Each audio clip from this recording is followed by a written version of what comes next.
हाय, मेरा नाम एलियट है। अब मैं 22 साल का हूँ। जैसा आपने गैस कर लिया होगा कि लगभग 10 सालों तक मुझ पर ऐसी बीमारी के लिए इलाज किया गया जो कभी थी ही नहीं। आप पूछेंगे ये कैसे हो सकता है, डॉक्टर इसे डायग्नोज कैसे नहीं कर पाया, या शायद मैंने ही बीमारी का नाटक किया है। अपना समय लीजिए, इस वीडियो के एंड में आपको पता चल जाएगा कि मैं सच में बीमार था या नहीं और कोई मुझे ठीक क्यों नहीं कर पाया। ये सब तब शुरू हुआ जब मैं 12 साल का था। मैं सिर्फ एक बच्चा था। मुझे अपने पापा याद नहीं। उन्होंने काफी दिनों पहले ही हमारा घर छोड़ दिया था और मेरी माँ ने ही मुझे बड़ा किया। वो काफी सख्त औरत थी। वो बहुत स्ट्रिक्ट और डिमांडिंग थी। मेरी माँ बैंक में बड़ी पोस्ट पर थी और हमेशा नियमों से चलती थी। इससे मेरा दिमाग खराब होता था। इसीलिए मेरे और मेरी माँ के हमेशा झगड़े होते थे। वो कभी मेरी बात नहीं सुनती थी। आप कह सकते हैं कि हमारा रिलेशनशिप काफी खराब हो चुका था। मेरी माँ कहती थी उन्हें मेरी चिंता होती है और इसीलिए वो मेरे साथ सख्ती से पेश आती हैं। फिर एक दिन मैं बीमार पड़ गया। ये एक आम सर्दी थी, पर मैंने देखा कि मेरी माँ मेरे लिए कितनी डर गई थी।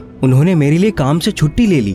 हमारे घर पर एक डॉक्टर आया जिसने मुझे ट्रीट किया। मेरी माँ मुझसे बहुत प्यार से पेश आ रही थी और उन्होंने मुझे देर रात तक टीवी भी देखने दिया। अब मैं समझ गया था कि खुश रहने के लिए मुझे क्या करना चाहिए और जल्द ही मैं इसका दुरुपयोग करने लगा। एक दिन जब मैंने होमवर्क नहीं किया था तब माँ ने मुझे डिज्नीलैंड ले जाने से मना कर दिया। तब मैंने बीमारी का नाटक किया। जल्द ही एक डॉक्टर को बुला लिया गया। उसने मुझे चेक किया और जाहिर है उसे कोई बीमारी नहीं मिली। तभी मैं खांसने लगा, अपना पेट पकड़ के जोर से रोने लग गया। डॉक्टर भी डर गया और मुझे कुछ मेडिकेशन प्रिस्क्राइब कर दिए। मेरी माँ ने भी तुरंत मुझसे प्रॉमिस किया कि मेरे ठीक होते ही वो मुझे अम्यूजमेंट पार्क ले जाएंगी। तभी से मैं इस तरीके का ज्यादा से ज्यादा इस्तेमाल करने लगा। मैंने इंटरनेट पर अलग अलग बीमारियों के सिम्टम्स के बारे में पढ़ा और वैसे ही नाटक करने लगा। तो अब मैं वो बातें नहीं करता था जो मेरी माँ चाहती थी, पर अब वही मेरी सारी बातें मानती थी। कई डॉक्टर्स ने मुझे चेक किया पर किसी को कुछ भी समझ नहीं आ रहा था। 1 साल बाद मेरे कई सारे डायग्नोसिस हो चुके थे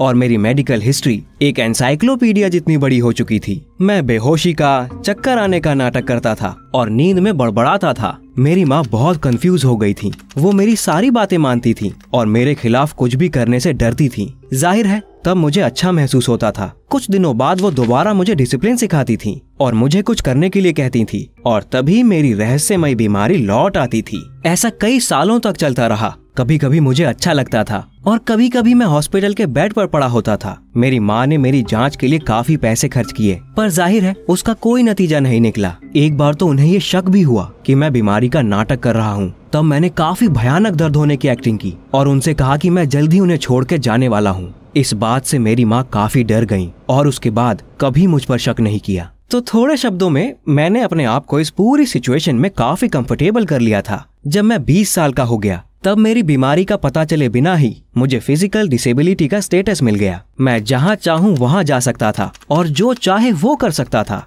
क्या आप ये पूछ रहे हैं कि मुझे ये ठीक लग रहा है या नहीं? बेशक कभी कभी मुझे अपनी माँ की चिंता होती थी, पर फिर मुझे ये याद आता था कि वो एक स्ट्रॉन्ग औरत थी और किसी भी समस्या का सामना कर सकती थी। इसके अलावा अब मेरे झूठ के बारे में बताने के लिए काफी देर हो चुकी थी। पर अचानक मुझे अपनी माँ में कुछ अजीब बदलाव दिखने लगे। उनका वजन कम हो गया था और उनकी तबीयत ठीक नहीं लग रही थी। मेरी माँ पहले से ज्यादा छुट्टियां ले रही थी और काफी समय अपने बेड पर पड़े हुए बिताती थी। उन्होंने कहा कि उनकी तबीयत ठीक नहीं थी। मैं कुछ भी करता था पर मेरी माँ मेरे पास ध्यान नहीं देती थी। ऐसा लगता था जैसे अब उन्हें मेरी कोई परवाह नहीं है। ये क्या हो रहा था? और फिर एक दिन सब कुछ क्लियर हो गया। एक रात वो बहुत बीमार पड़ गई। मेरे घर पर एम्बुलेंस आई और उन्हें हॉस्पिटल लेकर गई। वहाँ पर उनका एग्जामिनेशन किया गया और पता चला कि उन्हें दिल की बीमारी है। ये सुनकर मुझे बेहद दुख हुआ। ये कैसे हो गया? मैंने अपनी बीमारी का नाटक करते हुए कभी अपनी माँ की बीमारी को नोटिस नहीं किया। अब मुझे बहुत शर्म आ रही थी और मैंने तय किया कि किसी भी कीमत पर अपनी माँ को ठीक करूंगा। हमने ट्रीटमेंट शुरू कर दी। सबसे बढ़िया क्लिनिक्स और सबसे बेहतरीन उपचार किए। मेरी माँ को सबसे अच्छे डॉक्टर्स ट्रीट कर रहे थे। बीमारी को ठीक करने के लिए हम जर्मनी गए और वहाँ 1 महीने तक यूरोप के बेस्ट क्लिनिक्स में से एक में इलाज करवाया। मैं हर समय उनके साथ था। वो मेरे बारे में चिंतित थी और कहती थी कि तुम खुद इतने बीमार होकर भी तुम्हें मेरा ख्याल रखना पड़ रहा है। मेरी माँ मेरी मदद के लिए शुक्रगुजार थी, पर मैं उन्हें ये नहीं बता सकता था कि मैं पूरी तरह ठीक हूँ। मेरी माँ के ट्रीटमेंट में सारा पैसा खत्म हो रहा था। मैंने खर्चे में कोई कमी नहीं पड़ने दी और उनकी सारी सेविंग्स खर्च कर दी। मैं अभी तक खुद कुछ नहीं कमा रहा था और आखिरकार मेरी इन सारी कोशिशों का फल मिला। उनकी बीमारी कम हो गई। हम उन्हें पूरी तरह हरा नहीं पाए, पर मेरी माँ अब काफी ठीक थी। वो अब काफी खुश रहती थी और अब उनके शरीर में काफी उत्साह भी दिखता था। इतना ही नहीं, वो अपने पुराने सख्त स्वभाव में भी वापस आ चुकी थी। पर अब मैं उनसे खुश था। पिछले कुछ महीनों से मैं और माँ अच्छे दोस्त बन चुके थे। हम दोनों के रिश्ते अब सुधर गए थे।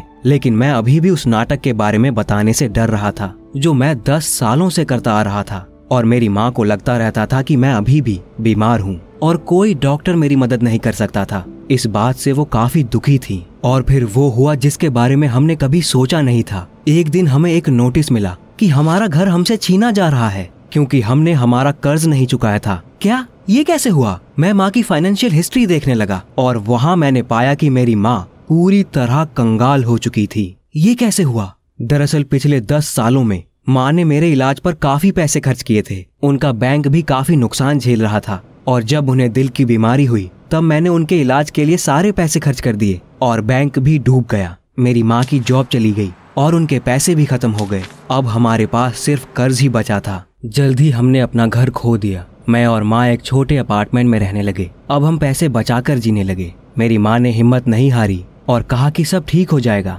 वो कहती थी कि अगर हम अपने आप से सख्त रहें और सारे नियमों का पालन करें तब हम फिर से कामयाब हो जाएंगे। उन्हें अभी भी उम्मीद थी कि वो मेरी बीमारी ठीक कर लेंगी। मुझे शर्म आ रही थी क्योंकि वो मेरी ही वजह से बीमार पड़ी थी और हमने सारा पैसा खो दिया था। इसीलिए मैंने इसे ठीक करने की जिम्मेदारी ली। मुझे एक जॉब ढूंढने की जरूरत थी ताकि हम ठीक से घर चला सकें। इसीलिए मैंने एक बड़ी IT कंपनी में मैनेजर की पोस्ट के लिए अप्लाई किया। जाहिर है मुझे जॉब नहीं मिला। मेरे पास काम का कुछ भी एक्सपीरियंस नहीं था। अब मैं क्या करूं? और फिर मुझे एक बेहतरीन आइडिया सूझा। कायदे के मुताबिक कंपनीज ऐसे लोगों को काम देने से मना नहीं कर सकती थी जिनमें कोई डिसेबिलिटी हो और मैं भी एक डिसेबल था। इसीलिए मैंने दोबारा ट्राई किया, पर इस बार मैंने अपने मेडिकल पेपर्स भी जोड़ दिए। इस IT कंपनी की मैनेजमेंट नियमों से काफी डरती थी और इसीलिए उन्होंने मुझे काम पर रख लिया। मेरी नकली बीमारी ने फिर मुझे बचा लिया था। मैंने काम शुरू कर दिया और अपने और माँ के लिए पैसे कमाने लगा। उन्हें मुझ पर बहुत गर्व हो रहा था, पर उन्हें ये सोचकर थोड़ा दुख भी होता था कि वो अपने बीमार बच्चे से काम करा रही हैं। मैं और भी शर्मिंदा हो जाता था। मैं पूरी तरह ठीक था, पर मैं ये बात माँ को नहीं बता सकता था। अगर मैं माँ को इस 10 साल के धोखे के बारे में बताता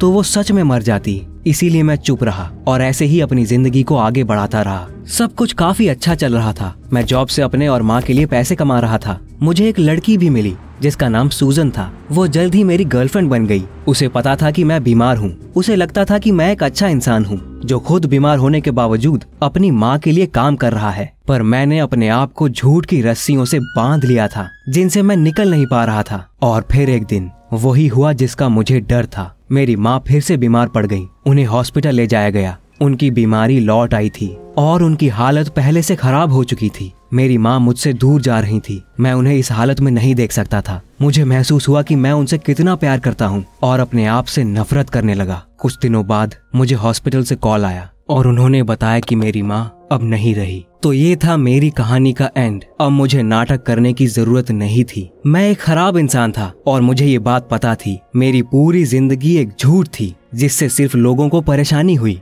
अब मैं और झूठ नहीं बोल सकता था। इसीलिए मैंने सूजन को सच बता दिया। मैंने अपनी कंपनी में भी ये बात बता दी और कोई अचरज नहीं कि सूजन ने मुझे फौरन छोड़ दिया। मुझे मेरे काम से भी निकाल दिया गया। लेकिन मैं दुखी नहीं था। मैं एक अच्छी गर्लफ्रेंड और जॉब के लायक नहीं था। पहले मुझे अपनी बीमारी से उभरना था। कोई भी डॉक्टर इसे ठीक नहीं कर पाया क्योंकि इस बीमारी का नाम ईगो था और इस बीमारी से इंसान तभी ठीक हो सकता है जब वो खुद चाहता है। अगर आपको कभी ऐसा लगता है कि आप बहुत सेल्फिश हो रहे हैं तब ये बात याद रखें कि अपनी गलती मानने में कोई बुराई नहीं है। इस चैनल ने मुझे अपनी कहानी बताने के लिए मदद की और मैं इसके लिए इनका शुक्रगुजार हूँ। आप भी कमेंट्स में अपनी झूठ की कहानियाँ बता सकते हैं। अपनी गलती मानने के लिए कभी भी बहुत देर नहीं हुई होती है।